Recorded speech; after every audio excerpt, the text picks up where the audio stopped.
तुलसीपुर उपमहानगरपालिकाले यही शैक्षिक सत्रदेखि नगरभित्र मगर भाषा अध्यापन सुरु गरेको छ। जिल्लामै पहिलो पटक उपमहानगरले मगर भाषा अध्यापन गर्न सुरु गरेको हो।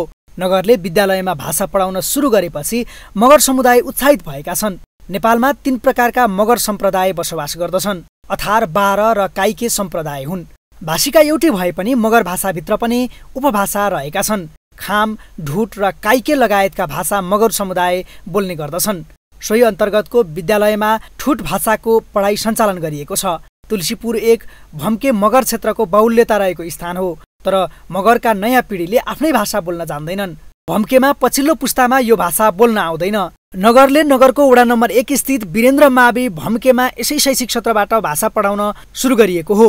वीरेन्द्र माध्यमिक विद्यालयमा कक्षा 1 देखि मगर भाषा पढाउन थालेको शिक्षक हिमाल थापाले बताए।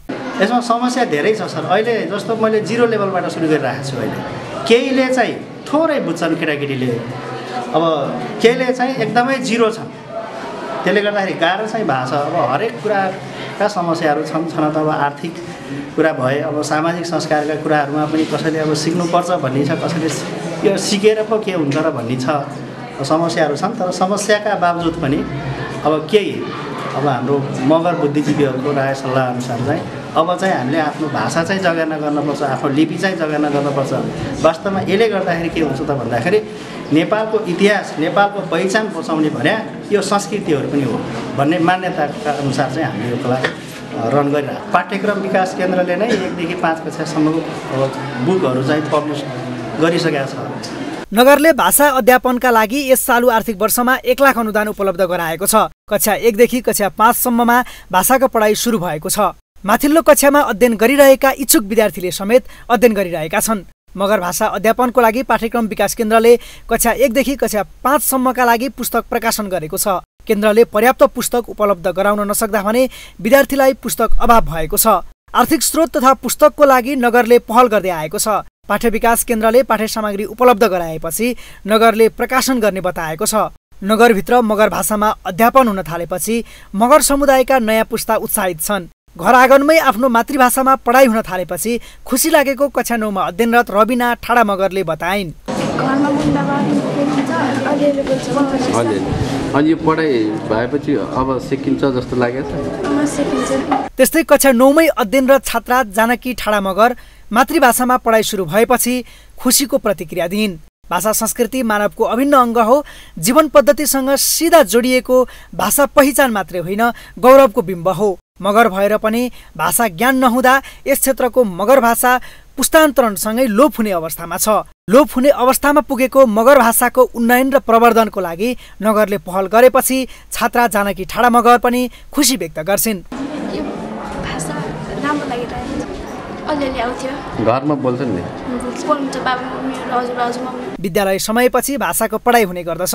पढाइमा मगर विद्यार्थीहरू मात्र नभई अन्य जातका विद्यार्थीहरूले पनि पढ्दै आएका छन्।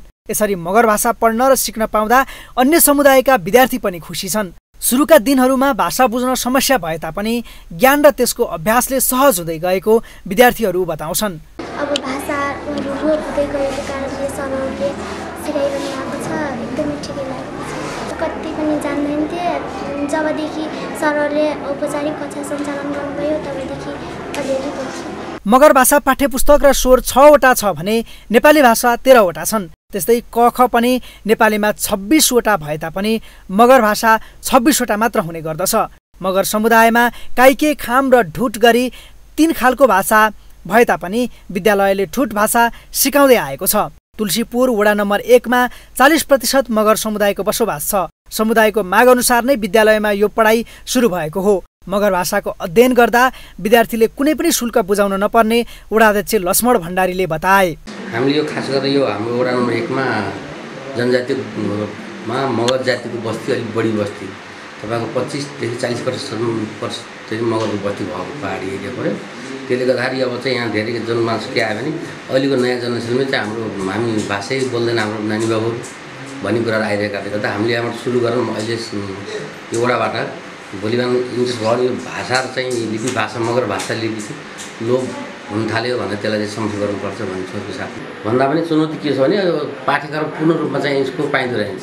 भाषा संस्कृति कुनै पनि समुदायको पहिचान हो, आत्मगौरव र जीवन्त इतिहासको साधन हो। भाषाले प्राचीनतादेखि आधुनिक जीवनसँगको सम्बन्ध जोड्ने मात्रै होइन, समुदायको अस्तित्वको प्रतिनिधित्व गर्ने भएकोले नगरको पहलमा भएको यस्ता शैक्षिक कार्यक्रमलाई सफल बनाउन शिक्षासँग सरोकारवालाहरूको अझै थप साथ र सहयोग जरुरी छ।